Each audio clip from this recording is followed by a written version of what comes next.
नमस्कार दोस्तों, आपका स्वागत है ट्रू एग्ज़ाम यूट्यूब चैनल पर। दोस्तों, सीटेट एग्ज़ाम में अच्छा स्कोर करने के लिए ये ज़रूरी है कि आपकी शिक्षण शास्त्र में समझ अच्छी हो। शिक्षण शास्त्र यानी पेडागॉजी हर एक सब्जेक्ट में 15 नंबर की पूछी जाती है, तो ये 75 नंबर की हो गई। अगर आपकी पकड़ अच्छी होगी तो आप निश्चित ही अच्छा स्कोर कर पाएंगे। तो इस एक वीडियो में ही आपकी पूरी समझ अच्छे से विकसित हो सकती है, लेकिन उसके लिए आपको पूरा वीडियो शुरू से लेकर अंत तक देखना होगा, साथ में बने रहना होगा। दोस्तों, ये वीडियो लंबा भी हो सकता है क्योंकि एक ही वीडियो में आप पूरी पेडागॉजी की समझ बढ़ाएंगे तो निश्चित ही लंबा हो सकता है, लेकिन आपको निश्चित ही उससे अच्छा सपोर्ट मिलेगा। आप खुद अच्छी सी कमेंट करके जाएंगे कि हेल्पफुल वीडियो या नाइस वीडियो। आप पूरा वीडियो देखते रहिए, तभी आपको पूरी बातें अच्छे से समझ में आएंगी। तो ये जो पेडागॉजी है, इसमें समझ कैसे विकसित हो सकती है, चलिए इसी पर बात करते हैं। दोस्तों, सबसे पहली बात तो ये है कि जब आप एग्ज़ाम हॉल में बैठे हों, जैसे कि मान लीजिए आपने सीटेट 2020 पेपर 1 भरा है, तो आप एग्ज़ाम हॉल में बैठे हैं। आपसे जो क्वेश्चंस पूछे जा रहे हैं उनको आप एक प्राइमरी के बच्चे के हिसाब से आंसर देना। जैसे कि प्राइमरी का बच्चा 9 से 10 साल का होता है, तो उसी को सोचकर, उसी को ध्यान में रखकर आपको सभी आंसर्स करने हैं कि एक 9 से 10 साल का बच्चा किस तरह से सोच सकता है, किस तरह से आंसर कर सकता है। अगर आपने पेपर 2 भरा है तो आपको 12 से 14 साल के बच्चे को ध्यान में रखकर जवाब देने हैं। 12 से 14 साल का बच्चा किस तरह से सोचता है या वो किस तरह से किसी सिचुएशन में रिएक्ट कर सकता है, तो आपको उस तरह से आंसर देना होगा। वहीं इसके लिए मैंने स्टेप बाय स्टेप कुछ चीज़ें लिख रखी हैं, वो आपको दिखाता हूँ अच्छे से। सबसे पहले ये जान लेते हैं, आपको शिक्षण शास्त्र में मजबूत बनाने के लिए आपको खुद से सोचना होगा कि आप खुद एक टीचर हैं। आपको ये ध्यान रखना होगा कि आप खुद एक टीचर हैं। आप टीचर के रूप में मान लीजिए कक्षा में गए हैं, तो वहाँ पे आपको किन किन बातों का ध्यान रखना है, चलिए देखते हैं।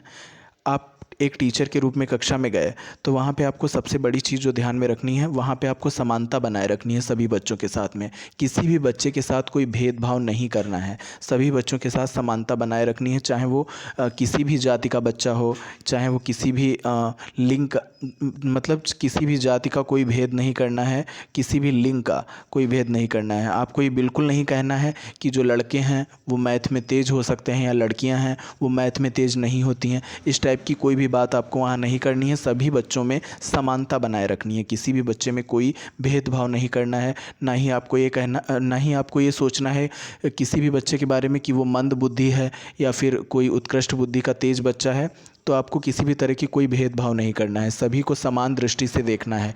आप देखते ही हैं आजकल समावेशी शिक्षा की बात होती है। समावेशी शिक्षा यानी सामान्य बच्चे और विशेष बच्चे साथ में शिक्षा ग्रहण करते हैं एक ही विद्यालय में।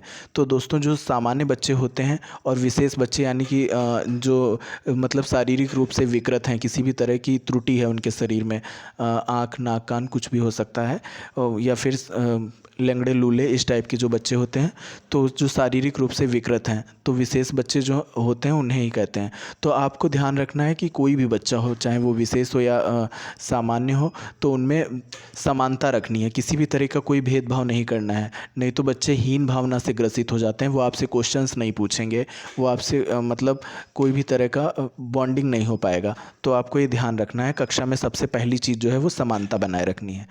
अब दूसरे पॉइंट की ओर बढ़ते हैं। दंड नहीं देना है। आपको ये बिल्कुल भूल जाना पड़ेगा कि दंड भी कोई चीज़ होती है, पनिशमेंट भी कोई चीज़ होती है।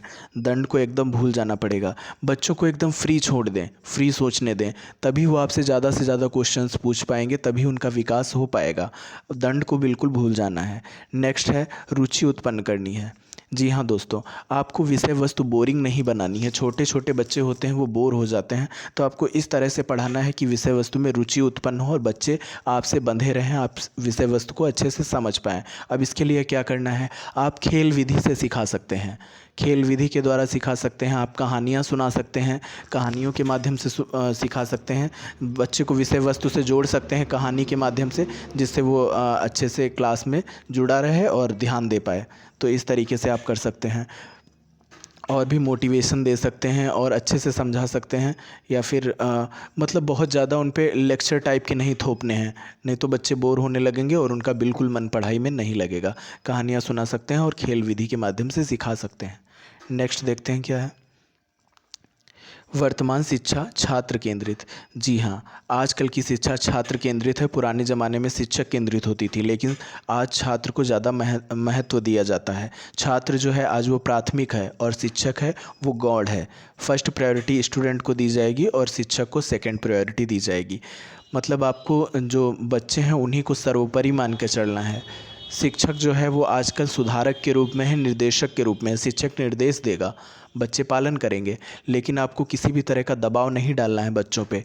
उनको मतलब बच्चे एक्टिव रहें, ये आपको ध्यान रखना है। उनको प्रेरित करना है कि वो ज़्यादा से ज़्यादा क्वेश्चंस पूछें, उनसे फ्रेंडली व्यवहार करना है, जिससे वो ज़्यादा से ज़्यादा क्वेश्चन पूछ पाएँ और उनका विकास हो सके। तो आजकल की जो छात्र केंद्रित शिक्षा है उस पर आपको ध्यान रखना है। वहीं नेक्स्ट पॉइंट की बात करें, सर्वांगीण विकास। अब सर्वांगीण विकास क्या होता है दोस्तों? सर्वांगीण विकास वो होता है जैसे कि मान लीजिए भाषा की कक्षा चल रही है, तो वहाँ पे भाषा की कक्षा में बच्चे का सामाजिक विकास भी होगा, संज्ञानात्मक विकास भी होगा, नैतिक विकास भी होगा। इसी तरह से मान लीजिए गणित की कक्षा चल रही है, तो वहाँ पे गणित में ज़्यादातर तार्किक विषय का सबसे ज़्यादा विकास होता है, लेकिन इसके अलावा समस्या हल करने की क्षमता भी बच्चों में विकसित होती है। इसके साथ ही साथ बच्चे के व्यवहारिक जीवन जो होता है उस पर भी असर पड़ता है। जैसे बच्चा बाज़ार गया कुछ लेने, तो वहाँ भी वो जोड़ घटाना करेगा जो आपने क्लास में सिखाया था। तो कई क्षेत्रों में जो ये विकास हो रहा है उसे ही सर्वांगीण विकास कहते हैं। सर्वांगीण मतलब एक के साथ साथ और चीज़ों का भी बंधा होना, साथ में उनका भी विकास हो जाना एक ही विषय से, तो इसे ही सर्वांगीण विकास कहेंगे। अब फॉर एग्जांपल आपको मैं समझाने के लिए एक एग्जांपल देता हूँ। ये देखिए स्क्रीन पे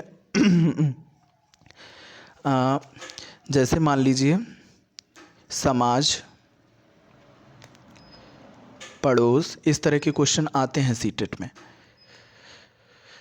परिवार, माता पिता, आपसे पूछ लिया जाएगा कि सर्वांगीण विकास सबसे ज़्यादा कहाँ होगा। बच्चे का सर्वांगीण विकास किस में होगा? समाज में होगा, पड़ोस में होगा, परिवार में होगा या माता पिता के द्वारा होगा? दोस्तों आप पहले से ही पढ़ते आए हैं कि बच्चा जब पैदा होता है उसके बाद सबसे पहले वो हर एक चीज़ माता पिता से सीखता है, फिर उसके बाद अपने परिवार में जो भी देखता है वो सीखता है, फिर उसके बाद आस पड़ोस में सीखता है, फिर समाज से सीखता है, फिर उसके बाद विद्यालय में सीखता है, फिर समाज में सीखता है। तो यहाँ पे आपको ये बताना है सर्वांगीण विकास मतलब बच्चे का सबसे ज़्यादा विकास, चहुमुखी विकास जिसे कह सकते हैं, वो कहाँ होता है? तो वो समाज में ही होता है। समाज में ही बच्चे का पूर्ण रूप से सर्वांगीण विकास होता है, क्योंकि हमें सबसे बड़ी चीज़ की ओर जाना है। पड़ोस, परिवार, माता पिता ये मतलब इससे नीचे हो गए। समाज मतलब पूरा आपका सोसाइटी आ गया। तो हमको हमेशा बड़ा सोच के चलना है। जितना ज़्यादा आप बड़ा सोच के चलेंगे उतने ही ज़्यादा आंसर सही कर पाएंगे। मतलब कोई भी चीज़ छोटी जो भी ऑप्शन में दिया होगा वो नहीं सोच के चलना है। जैसे पड़ोस से बड़ा तो परिवार से बड़ा तो पड़ोस होता है, पड़ोस से बड़ा क्या हो सकता है? समाज हो सकता है। यहाँ पे अगर विद्यालय होता तो क्या हो जाता? तब भी समाज ही टिक करते, क्योंकि विद्यालय में भी एक सीमा के अंदर बंद हो जाते हैं बच्चे, लेकिन समाज में पूरी तरह से खुला है, पूरा मतलब उस असीमित है। तो इस तरीके से बोल सकते हैं कि समाज जो है वो पूरी तरह से सर्वांगीण विकास के लिए है। आई थिंक आपको क्लियर हुआ होगा। वीडियो अच्छा लग रहा हो तो लाइक भी करते चलिए, अभी बहुत कुछ बाकी है। पूरे वीडियो में बने रहिएगा, निश्चित ही आपको इस वीडियो से फ़ायदा होगा। वीडियो ज़रूर लंबा हो जाएगा, लेकिन आपको अच्छे से समझ में आएगा, पूरा शिक्षण शास्त्र आपका क्लियर हो जाएगा। उसके बाद आप क्वेश्चंस आसानी से कर ले जाएंगे इस एक वीडियो से। तो दोस्तों इस तरह से आपको पेपर में वो वाला ऑप्शन देखना पड़ेगा जिसमें बच्चे का सर्वांगीण विकास हो रहा हो, तो उसे ही टिक करना होगा, वही सही हो जाएगा। अब आगे बढ़ते हैं। अब हम कुछ विषयों के बारे में बात कर लेते हैं। दोस्तों यहाँ पर हम भाषा, गणित शिक्षण और पर्यावरण शिक्षण के बारे में बात करेंगे। तो हम देखते हैं बारी बारी से। सबसे पहले भाषा की बात कर लेते हैं। भाषा जो होती है वो कोई भी हो सकती है, हिंदी, अंग्रेज़ी, उर्दू, कोई भी भाषा। तो भाषा जो होती है वो दो तरह से बच्चा सीखता है, या तो उसे अर्जित करता है या तो उसका अधिगम करता है। अधिगम मतलब सीखना, जैसे सीखना आपने पढ़ रखा होगा, व्यवहार में होने वाला परिवर्तन ही अधिगम है, वही अधिगम। तो जो भाषा होता है उसे पहले देखते हैं अर्जित करना। जो पहला पॉइंट है अर्जन। अर्जन, भाषा का जो अर्जन किया जाता है। अब जैसे जो भाषा का अर्जन करता है बच्चा, वो अनुकरण द्वारा करता है, खुद ही करता है। इसमें जैसे बच्चा जो होता है वो परिवार से कर सकता है। इसमें वो कोई मतलब ये स्वाभाविक होता है, उसमें वो कोई कार्य नहीं कर रहा है, वो अनुकरण द्वारा सीख रहा है। परिवार में जैसे कोई अशुद्ध बोल रहा है, गाली गलौज कर रहा है, तो छोटे पर से ही बच्चे सीख लेते हैं। या फिर कई सभ्य परिवार भी हैं जहाँ पे अच्छे से बात की जाती है, तो छोटे पर से ही बच्चों का अच्छे से विकास होता है, वो भाषा का अच्छे से अर्जन कर लेता है। वहीं अगर अधिगम की बात करें, भाषा के अधिगम की, तो इसमें अधिगम मतलब सीखना। इसमें क्या होता है, व्यवहार मतलब जो बच्चा होता है वो प्रयास करता है। इसमें शिक्षक की आवश्यकता होती है, एक व्यवस्था की आवश्यकता होती है। इसमें बच्चा प्रयास करता है। वहीं अर्जन में किसी भी शिक्षक या व्यवस्था की आवश्यकता नहीं होती, वो खुद से सीख लेता है। इसमें बच्चे को प्रयास करना पड़ता है, तो वो हो जाएगा अधिगम। इसको और अच्छे से समझते हैं। चलिए दोस्तों, आपसे सीटेट में क्वेश्चन पूछ लेगा कि बच्चे किस तरह से भाषा सीखते हैं। आपसे डायरेक्टली इस तरह का क्वेश्चन पूछ लेगा कि बच्चे किस तरह से भाषा सीखते हैं। या फिर इस तरह से पूछ सकता है कि जैसे आपकी कक्षा जो है, वहाँ पे विभिन्न पृष्ठभूमि के बच्चे हैं, विविध विविध भाषा बोलने वाले, तो वहाँ पे आप किस तरह से उनको प्राथमिकता देंगे। तो यहाँ पे आपका जो आंसर वो सही हो जाएगा, वो इस तरह से हो जाएगा कि आप हमेशा जो है बच्चे को उसकी मातृभाषा में प्राथमिकता देंगे, उसकी मातृभाषा को प्राथमिकता देंगे। बच्चे की जो मातृभाषा होगी उसी को प्राथमिकता देंगे। तो आपको जिस भी ऑप्शन में मातृभाषा दिख जाए उसी को आपको करेक्ट कर देना है, वही सही होगा। अब नेक्स्ट देख लेते हैं गणित की शिक्षण की बात। यहाँ पे जो गणित शिक्षण होता है, तो इसमें क्या होता है, मतलब सबसे ज़्यादा विकास तो तार्किक विकास होता है गणित में, लेकिन व्यवहार में भी व्यवहारिक विषय भी है ये। व्यवहार में कैसे, जैसे बच्चे के व्यवहार में भी परिवर्तन होने लगता है, वो तार्किक सोचने लगता है कि ऐसा क्यों है या फिर इस तरह से क्यों है। बाज़ार गया कोई चीज़ खरीदने, वहाँ भी वो कैलकुलेशन करेगा। तो इस तरीके से समस्या समाधान करने की प्रवृत्ति उत्पन्न होती है गणित शिक्षण में। तो ये होता है गणित शिक्षण से। अगला देखते हैं पर्यावरण का, जो कि ज़्यादा ही इम्पोर्टेंट है। पर्यावरण में बच्चा कैसे सीखता है? प्रत्यक्ष अनुभव द्वारा सीखता है। मतलब सामने जब देखता है किसी भी चीज़ को, तो उससे वो सीखता है, प्रैक्टिकल द्वारा सीखता है पर्यावरण में। पर्यावरण अध्ययन में बच्चा भ्रमण विधि के द्वारा सीखता है। वो मतलब भ्रमण करने जाता है, पेड़ पौधे आसपास देखता है, प्राकृतिक चीज़ें देखता है, तो उनका मतलब जो प्रकृति से जो चीज़ें बनी हैं, प्राकृतिक चीज़ें देखता है। तो इस तरीके से वो उनका प्रत्यक्ष अवलोकन करता है, खुद सामने देखता है, प्रैक्टिकल करता है किसी भी चीज़ की पत्तियाँ या फिर इस टाइप में। तो वो इस तरीके से सीखता है, प्राकृतिक अनुभव करके सीखता है। और इससे उसका सामाजिक विकास भी होता है जब वो प्रत्यक्ष अनुभव करेगा। तो पर्यावरण इस तरीके से सीखता है। दोस्तों, आपसे सीटेट में डायरेक्टली क्वेश्चन पूछ लेगा, पर्यावरण की एक कक्षा में बच्चे को आप किस तरह से सिखाएंगे। तो उसमें बहुत से ऑप्शंस दिए होंगे, जैसे कि बच्चे को नोट्स बनवाएंगे, बच्चे को रटवाएंगे, या फिर श्याम पट पर कार्य करवाकर, या फिर भ्रमण विधि द्वारा, प्रत्यक्ष अवलोकन द्वारा। तो यही सही हो जाएगा कि आपको भ्रमण विधि, उसको घुमा घुमा कर दिखाना है। जो चीज़ें पर्यावरण में बताई गई हैं वो उसको प्रत्यक्ष आपको दिखाना है, उसका प्रैक्टिकल करवाना है, ना कि उसको रटवाएंगे आप, श्याम पट पर लिख कर दिखवाएंगे। तो इस तरीके से आप पर्यावरण शिक्षण की कक्षा में बच्चे को प्रत्यक्ष अवलोकन करवाएंगे। तो इस तरीके से आपको, मुझे लगता है, क्लियर हो गया होगा। दोस्तों, अगर वीडियो अच्छा लग रहा हो तो प्लीज़ सब्सक्राइब भी कर लें। इसी तरह के आपको सपोर्टिव वीडियो आगे भी मिलते रहेंगे। सीटेट निश्चित ही निकलेगा, और सिर्फ निकलेगा ही नहीं, अच्छे मार्क्स से निकलेगा। हालांकि इसमें जर्नल वालों को 90 नंबर ही चाहिए होते हैं और अदर कास्ट वालों को 82 ही फ़िलहाल। लेकिन आगे का कौन देखा है, तो आपको अच्छा स्कोर करना है तो इस चैनल से ज़रूर जुड़ जाइए, सब्सक्राइब कर लीजिए। आगे भी बहुत कुछ है, पूरे वीडियो देखते रहिएगा। दोस्तों, पर्यावरण एक प्रत्यक्ष विषय है। आपने देखा ही होगा, गांव के जो बच्चे आते हैं वो रास्ते में खेलते हुए आते हैं, पेड़ पौधों से आसपास से, तो वो इसी तरह से सीखते हैं, आसपास अवलोकन करके और सब चारों तरफ हरियाली देखकर। इस तरह से आपको यही बताना है इसमें पर्यावरण में पूरी तरह से, कि बच्चे प्रत्यक्ष अवलोकन द्वारा सीखते हैं और पूरी तरीके से भ्रमण विधि पर आधारित है आपका पर्यावरण शिक्षण। चलिए अब आगे देखते हैं। दोस्तों, आपकी स्क्रीन पे कुछ टैग वर्ड्स दिख रहे होंगे। ये जो टैग वर्ड्स हैं ये रामबाण हैं। इससे आपका पेडागॉजी में मतलब समझ बहुत ही ज़्यादा विकसित हो जाएगी। जो टैग वर्ड्स हैं इसी तरह से आपको ऑप्शंस में रखे मिल जाएंगे, और आपका ऑप्शंस जैसे ही आप देखेंगे आपके दिमाग में ये बस चुके होंगे, आप तुरंत टिक कर देंगे। तो सबसे पहले इन टैग वर्ड्स को समझ लेते हैं। ये जो टैग वर्ड्स होते हैं, जैसे पहला दिया हुआ है यहाँ पे हैशटैग अवसर प्रदान करना। आपको किसी भी ऑप्शन में अवसर प्रदान करना दिख रहा हो, उसे आपको आंख मूंद कर टिक कर देना है। 99% वो सही ही होगा। अवसर प्रदान करना है आपको बच्चे को, कोई भी सब्जेक्ट हो, आपको बच्चे को ज़्यादा से ज़्यादा अवसर प्रदान करना है किसी भी चीज़ में। जैसे कोई भी सब्जेक्ट का क्वेश्चन पूछा गया है तो उसमें आपको अवसर प्रदान करना है। जैसे दोस्तों आपसे सीटेट में डायरेक्टली क्वेश्चन पूछ लिया जाता है कि आपकी कक्षा में एक बच्चा शांत बैठा रहता है, तो आप क्या करेंगे। ऑप्शंस दिए होंगे, आप उसको वैसे ही बैठा रहने देंगे। दूसरा ऑप्शन दिया होगा आप श्याम पट्ट पर अपना कार्य कराते रहेंगे। तीसरा ऑप्शन दिया होगा उसको डांटेंगे। चौथा ऑप्शन दिया हो सकता है कि आप उसे ज़्यादा से ज़्यादा अवसर प्रदान करेंगे कि वो प्रश्न पूछे। तो आपको डी वाला ऑप्शन ही सही करना है। तो यही यहाँ पे जो हैशटैग था हमारा, उसे समझाने के लिए मैंने बताया कि ज़्यादा से ज़्यादा अवसर प्रदान करना है। नेक्स्ट है प्रोत्साहन बढ़ाना। आपको प्रोत्साहन बढ़ाना है बच्चे का। वो किसी भी तरीके से उसको हतोत्साहित नहीं करना है। उसे किसी भी तरह से ये नहीं जताना है कि वो डर कर शांत हो जाए। जैसे आपसे क्वेश्चन पूछा जा सकता है, आपकी कक्षा में एक बच्चा है, वो बहुत अधिक प्रश्न पूछता है, तो आप क्या करेंगे। उसे डांट कर शांत कर देंगे, उससे चुपचाप बैठने को कहेंगे, उसे कक्षा से बाहर कर देंगे, या उसे उसका प्रोत्साहन बढ़ाएंगे कि वो अधिक से अधिक प्रश्न पूछे। तो आपको डी वाला ही सही करना है कि वो अधिक से अधिक प्रश्न पूछे। आपको प्रोत्साहन बढ़ाना है बच्चे का। उसको किसी भी तरह से निराश नहीं करना है। उसे किसी भी तरीके का डांटना नहीं है कि वो शांत हो जाए, उस हतोत्साहित हो जाए या निराश हो जाए। तो इस तरीके से आपको बच्चे का प्रोत्साहन बढ़ाना है। तो ये जो दूसरा हैशटैग है प्रोत्साहन बढ़ाना, आपको किसी भी ऑप्शन में दिख जाए तो ज़्यादातर यही सही होगा। आप अपने हिसाब से समझ के ये आंसर टिक कर सकते हैं कि प्रोत्साहन बढ़ाना है आपको बच्चे का, वो किसी भी तरीके का बच्चा हो।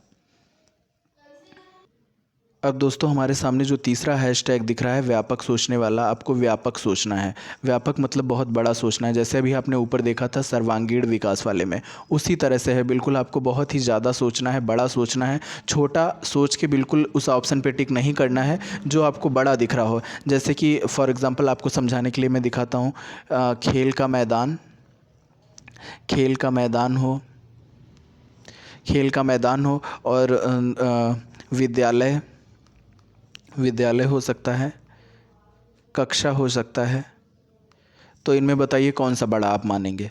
तो यहाँ पे आपको व्यापक सोचना है। जाहिर सी बात है खेल का मैदान ही बड़ा हो जाएगा, यही आंसर सही हो जाएगा। जैसे आपसे पूछा जा सकता है कि बच्चे सबसे अधिक कहाँ सीखते हैं, खेल के मैदान में, विद्यालय में, कक्षा में, या इनमें से कोई नहीं। तो खेल का मैदान ही सही हो जाएगा। बच्चा सबसे ज़्यादा खेल के मैदान में ही सीखता है, वहाँ ही उसका सर्वांगीण विकास होगा। उसी से रिलेट करके आप कह सकते हैं। तो ये व्यापक सोचना हुआ। तो आपको व्यापक सोचना है, बहुत ज़्यादा बढ़ा चढ़ा कर सोचना है। जो आपको सबसे बड़ा आंसर दिखे उसे ही टिक करना है। आप छोटे की तरफ नहीं जाएंगे, नहीं तो गलत हो जाएगा। ज़्यादातर लोग कक्षा टिक करके आ जाएंगे, जो कि गलत है। यहाँ पे खेल का मैदान सही हुआ क्योंकि वो व्यापक है, बड़ा है। इसके बाद देखते हैं दोस्तों हमारा अगला हैशटैग यहाँ पे जो है वो सकारात्मक सोच पर है। जैसे दोस्तों हमें अपनी सोच सकारात्मक रखनी चाहिए, उसी तरह से यहाँ पे भी अप्लाई होता है। आपको जो भी ऑप्शंस दिए हैं जो सकारात्मक लग रहा हो उसे ही टिक करना है। नेगेटिविटी की तरफ बिल्कुल भी नहीं जाना है। जैसे कि आपसे पूछा जा सकता है कि एक शरारती बच्चा है जो क्लास में शरारत करता रहता है, तो आप कक्षा में उसको किस तरह से पढ़ाएंगे। तो आप जैसे ऑप्शन दिया होगा कि आप उसे कक्षा से बाहर कर देंगे, या फिर उसको पीटेंगे, या फिर उसको मतलब समझाने की कोशिश करेंगे। समझाने से अगर नहीं मान रहा है, और ये भी ऑप्शन दिया हो सकता है उसके अभिभावकों से बात करेंगे। तो जी हाँ दोस्तों, हो सकता है आपके समझाने से वो ना मान रहा हो, या फिर किसी भी तरह से ना मान रहा हो, तो उसके अभिभावकों से आप बात कर सकते हैं कि उसे क्या प्रॉब्लम है, या फिर इस पर पूरा अपना सोच कर अभिभावकों से मिलकर पूरी तरह से ये कर सकते हैं।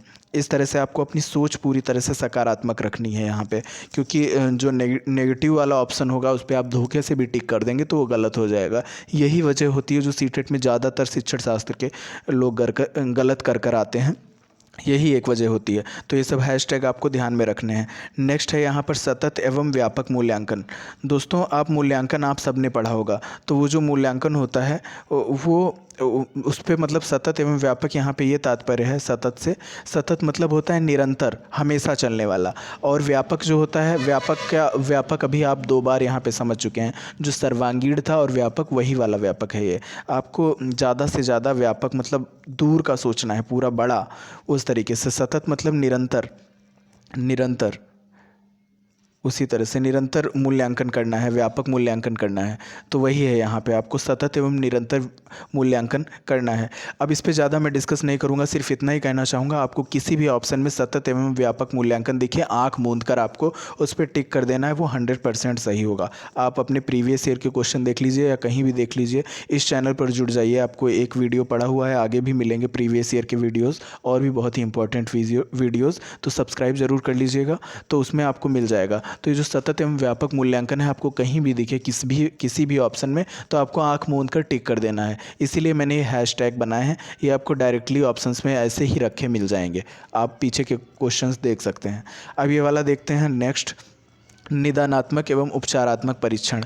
ये क्या होता है दोस्तों?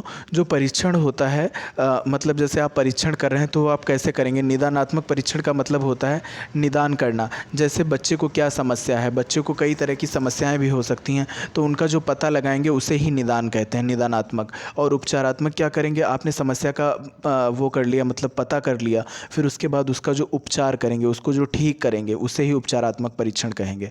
और समस्या का पता लगाना उसे निदानात्मक कहेंगे। तो निदानात्मक एवं उपचारात्मक परीक्षण, ये वाला ऑप्शन भी कहीं भी लिखा मिल जाए तो वो वाला ऑप्शन 100% सही होगा। वो इसलिए क्योंकि आप जैसे बच्चे की समस्या से रिलेटेड कोई भी क्वेश्चन पूछा जा सकता है, तो उसमें निदानात्मक मतलब निदान का मतलब मैंने अभी आपको बताया कि आप खोज करेंगे, आप पता करेंगे कि उसको क्या प्रॉब्लम है, और उसके बाद में आप उस समस्या का समाधान कर देंगे, उस प्रॉब्लम को सॉल्व कर देंगे, तो उपचार कर दिया आपने उसका। जैसे डॉक्टर उपचार करता है किसी भी मरीज का, उसी तरीके से आपने उसका उपचार कर दिया, तो वो उपचारात्मक परीक्षण हो गया। और निदानात्मक आपने उसका पता लगाया, तो यही है निदानात्मक एवं उपचारात्मक परीक्षण।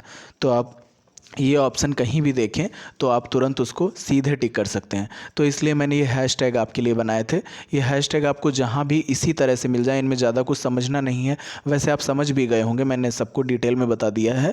तो ये आपको जैसे ही ऐसे ही रखे मिल जाएँ, अवसर प्रदान करना, प्रोत्साहन बढ़ाना, इस टाइप में, तो आपको सीधे उसी पे टिक कर देना है। ज़्यादा से ज़्यादा अवसर देना है, प्रोत्साहन बढ़ाना है, व्यापक सोच रखना है, सकारात्मक सोचना है, और सतत एवं व्यापक मूल्यांकन करना है, और निदानात्मक एवं उपचारात्मक प्रतिक्षण करना है, पता लगाकर कमियों का और उनका उपचार कर देना है। तो ये था दोस्तों, अभी आगे बहुत कुछ बाकी है।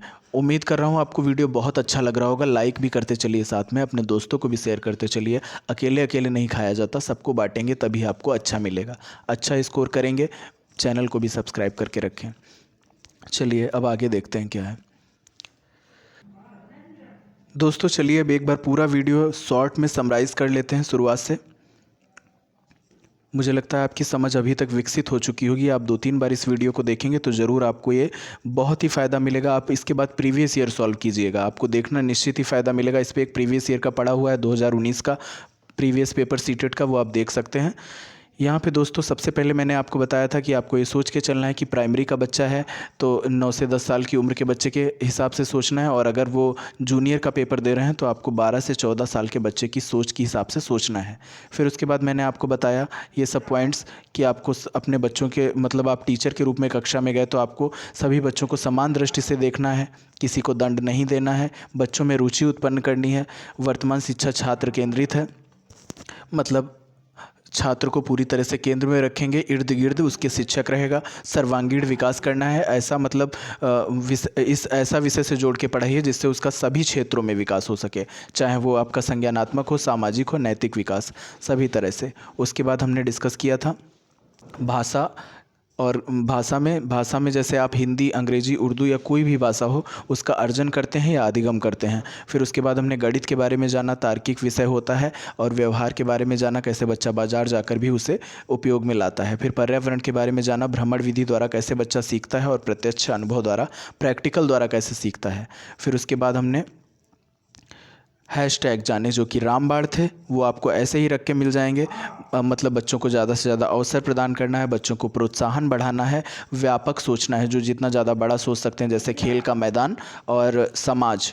उसके बाद हमने सकारात्मक सोच पर विचार किया, जैसे कि आपको जो भी ऑप्शन ज़्यादा पॉजिटिव लग रहा हो उसे टिक कर दें जब आपको कोई ऑप्शन ना मिल रहे हो। उसके बाद सतत एवं व्यापक मूल्यांकन की बात की, सबसे ज़्यादा जो मतलब निरंतर चलने वाला मूल्यांकन, और व्यापक मतलब बड़ा सोच के जो मूल्यांकन है। फिर उसके बाद में निदानात्मक एवं उपचारात्मक परीक्षण की बात की, इसमें हमने बच्चे की समस्या का पता लगाना जैसे निदानात्मक, और फिर उसके बाद में उपचारात्मक, उसका उपचार कर देना जैसे कि एक डॉक्टर करता है। तो ये था वीडियो दोस्तों, उम्मीद करता हूँ आपको बहुत ही ज़्यादा पसंद आया होगा, और अगर पसंद आया है तो इसे लाइक किए बिना मत जाइएगा, आप सब्सक्राइब भी कर लीजिएगा, और साथ ही साथ इस वीडियो को अपने सभी दोस्तों के साथ शेयर कर दीजिएगा, और इस चैनल से ज़रूर जुड़ जाइएगा क्योंकि सीटेट ज़रूर निकलेगा, वो भी अच्छे मार्क्स से। आपको आगे बहुत ही इंपॉर्टेंट वीडियोज़ मिलने वाले हैं। Thank you.